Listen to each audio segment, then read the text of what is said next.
Sir जय हिंद। Group captain UK Devnath sir, जय हिंद। बहुत बहुत शुक्रिया समय देने के लिए। Thank you sir. जय हिंद राजेश। थैंक यू सर, आपने समय दिया। दरअसल एक बड़े अहम मुद्दे पर मैंने आपके साथ बातचीत करनी थी। मुद्दा और था जिसके ऊपर मैंने आपके साथ बातचीत करनी थी। ये अग्निवीर से जुड़ा हुआ मुद्दा है। आज भी अग्निवीर भाई का एक का मुझे मैसेज आया, कहा सर कि हम बहुत डिप्रेशन में हैं, क्योंकि हमारे पास 1 साल से भी कम का वक्त बचा है और हमें नहीं पता चल रहा है कि हम रहेंगे, हम बाहर जाएंगे, हमारा क्या होगा, हमें नौकरी मिलेगी नहीं मिलेगी। तो जब एक अग्निवीर या कोई भी जवान, अग्निवीर को हम छोड़ दीजिए, कोई भी जवान जिसके जहन में ये तमाम चीजें चल रही हों, क्या वो अपना 100% दे सकता है? ये समझना चाहूंगा। और दूसरा, एक दूसरे अग्निवीर ने मैसेज दिया कि सर मैं अग्निवीर हूं और मेरे 4 साल अगले साल पूरे हो रहे हैं। मेरे पिताजी सीआरपीएफ में थे, वो शहीद हो गए। क्या मुझे उनकी नौकरी मिल जाएगी अग्निवीर से निकलने के बाद? तो मुझे लगा सर मैं आपसे दोनों ही मुद्दों को समझूं। पहले तो कि जो सर जिसके दिमाग में इतने सवाल चल रहे हैं, क्या वो अग्निवीर अपना 100% दे सकता है, या जो रातों की ड्यूटी है उसमें यही देख रहा है कि मेरा आगे क्या होने वाला है? राजेश, ये सवाल बहुत ही दुख के साथ मुझे जवाब देना पड़ता है कि इसमें सच्चाई है कि जब अग्निवीर का आखिरी साल आता है तो वो टेंशन में पड़ जाता है। 75% चांस है कि उसको भगा दिया जाएगा। फिर कहां जाएगा? सरकार कहती है उसको बीएसएफ, सीआरपीएफ, आईटीबीपी में जॉब दे देंगे। तो लास्ट 6 महीने में वो ऐसे भी काम करना बंद कर देता है क्योंकि उसको मालूम है वो जा रहा है। ठीक है, ड्यूटी पर जाता है, अटेंडेंस लगाता है, उसका शरीर वहां होता है लेकिन मन वहां पर नहीं होता है। इस चीज को भारत सरकार को समझना पड़ेगा। दूसरी बात यह है कि सीआरपीएफ जवान की जो बात थी, देखो, अभी तक जो सिस्टम है जी उसके हिसाब से जब 100 में से 75 अग्निवीर को भगा दिया जाएगा, यानी कल से वो बेरोजगार हो जाएगा, सिविल शर्ट और पैंट पहन के घूम रहा होगा, उसके बाद उसको अप्लाई करना है BSF, CRPF, Delhi police, ITBP या अपने स्टेट पुलिस में।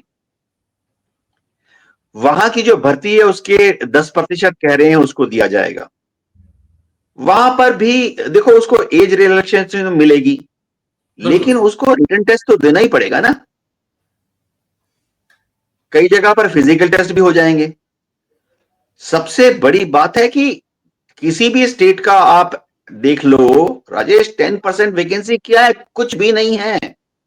जी आज उत्तराखंड पुलिस कितनी पुलिस के जवानों को हर साल लेती है?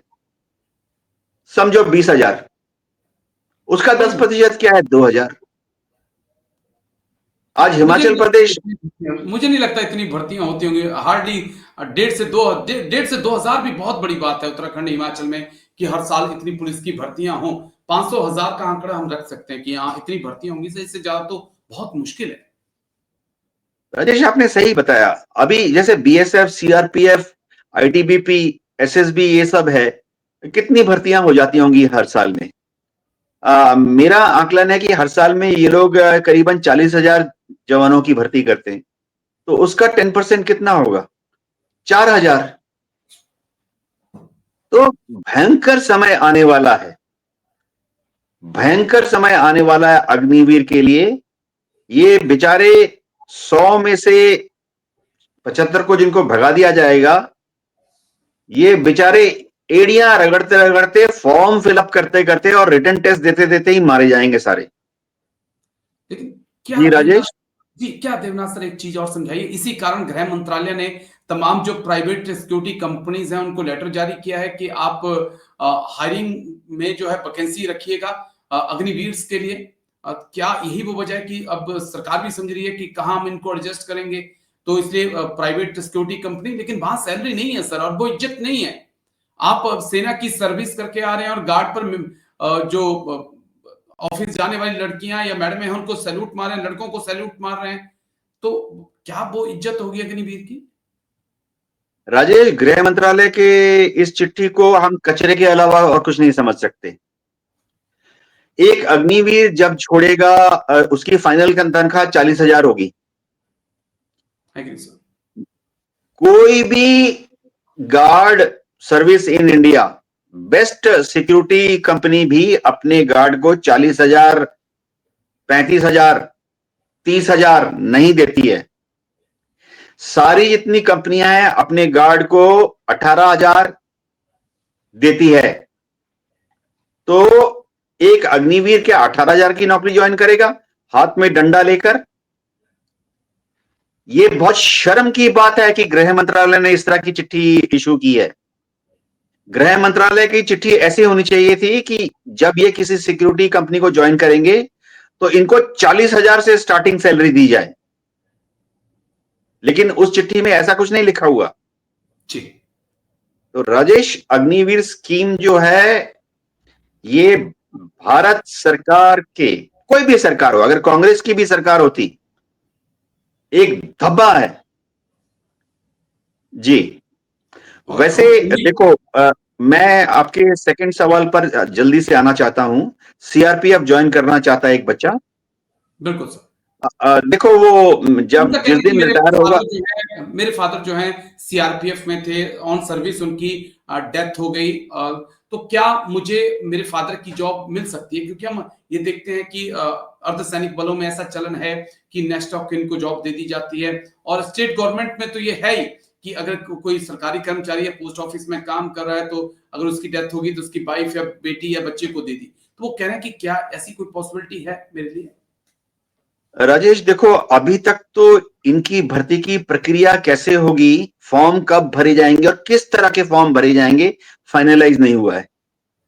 अभी तक तो ऐसा ही लग रहा है कि यह भी एक आम जो कैंडिडेट होता है जो सीआरपीएफ ज्वाइन करना चाहता है उसके जैसा ही एक फॉर्म भरेंगे।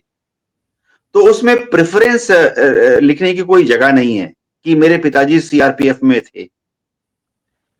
तो भारत सरकार से मेरी दरख्वास्त है कि एक, दो या तीन या चार अलग अलग, जैसे बीएसएफ की एक कमेटी बनाओ, सीआरपीएफ की एक कमेटी बनाओ, आईटीबीपी की एक कमेटी बनाओ, जो कि खास तौर से अग्निवीर की जो एप्लीकेशन है वो एडवांस में भर्ती कर दें, इनको रिटायरमेंट के बाद ना एप्लीकेशन भरवाएं। Agree sir. ये बीएसएफ की जो कमेटी बनाए, सीआरपीएफ की कमेटी बनाए, मैं भारत सरकार से गुजारिश करता हूं कि ये एडवांस में अभी इसी साल या अगले साल के जनवरी फरवरी में ही आर्मी यूनिट से इनकी फॉर्म भरवा लें, जब ये अभी भी अग्निवीर हैं, और मार्च के 31 तारीख तक सारे फॉर्म भरवा लें।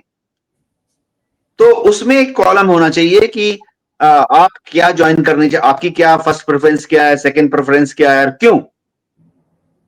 अभी तक ऐसा हुआ नहीं है, लेकिन मैं उम्मीद करता हूं भारत सरकार ये फॉर्म इनसे अगले साल जनवरी फरवरी मार्च में ही भरवा लेगी, जब ये अभी भी अग्निवीर हैं, आर्मी यूनिट में हैं। और उसमें इनकी प्रेफरेंस अगर सीआरपीएफ लिखती हैं वो लिखेगा सीआरपीएफ, हो सकता है उसमें लिखा हो क्यों, तो लिखेगा मेरे पिताजी सीआरपीएफ में थे। लेकिन मैं दुख के साथ कहता हूं कि अभी तक ऐसा कुछ नहीं है। जिस दिन 100 में से 75 को भगा दिया जाएगा, वो बवंडर में, आंधी तूफान में, जैसे आदमी गंदे नाले में गिर जाता है, कीचड़ में, काले रंग के कीचड़ में, बदबूदार कीचड़ में, ये सारे बेचारे अग्निवीर, मैं बेचारे का शब्द जानबूझ के इस्तेमाल कर रहा हूं क्योंकि मुझे इनसे बहुत सहानुभूति है जी। भारत की जनता ने अग्निवीर को तड़पने के लिए सड़कों पर छोड़ देना है। जी राजेश। बिल्कुल सर। लेकिन हम तो बस जो आप कह रहे हैं मैं भी यही चाहता हूं कि कम से कम, और नहीं, जिस अग्निवीर को अपने सीएपीएफ में भेजना है, एसएसबी, सीआरपीएफ, तमाम तरह की सीएपीएफ है, आप उनको ट्रेनिंग सेंटर में या जहां से आप उनको आउट कर रहे हैं एक मूवमेंट ऑर्डर दे दीजिए। ये आपका मूवमेंट ऑर्डर है, फलानी तारीख को जाके आपने उनके ट्रेनिंग सेंटर में, बीएसएफ के ट्रेनिंग सेंटर में जाके इतनी तारीख को आपने रिपोर्ट कर देनी है, 20 दिन की आपकी ब्रेक जर्नी है, और 21 तारीख को आपने वहां पर जाके ज्वाइन करना है। और शायद इससे बेटर तरीका मुझे नहीं लगता कि कोई और हो सकता है। और अगर मेरे अग्निवीर भाइयों को बाहर आकर धक्के खाने पड़े नौकरियों के लिए, तो शायद सर फिर आने वाले वक्त में तो देश का युवा है वो फिर अग्निवीर की तरफ नहीं देखेगा। लेकिन शुक्रिया, बहुत बहुत शुक्रिया group captain UK Devnath sir, आप आए और इस मुद्दे पे बात रखी। थैंक यू सर, जय हिंद, take care sir, thank you.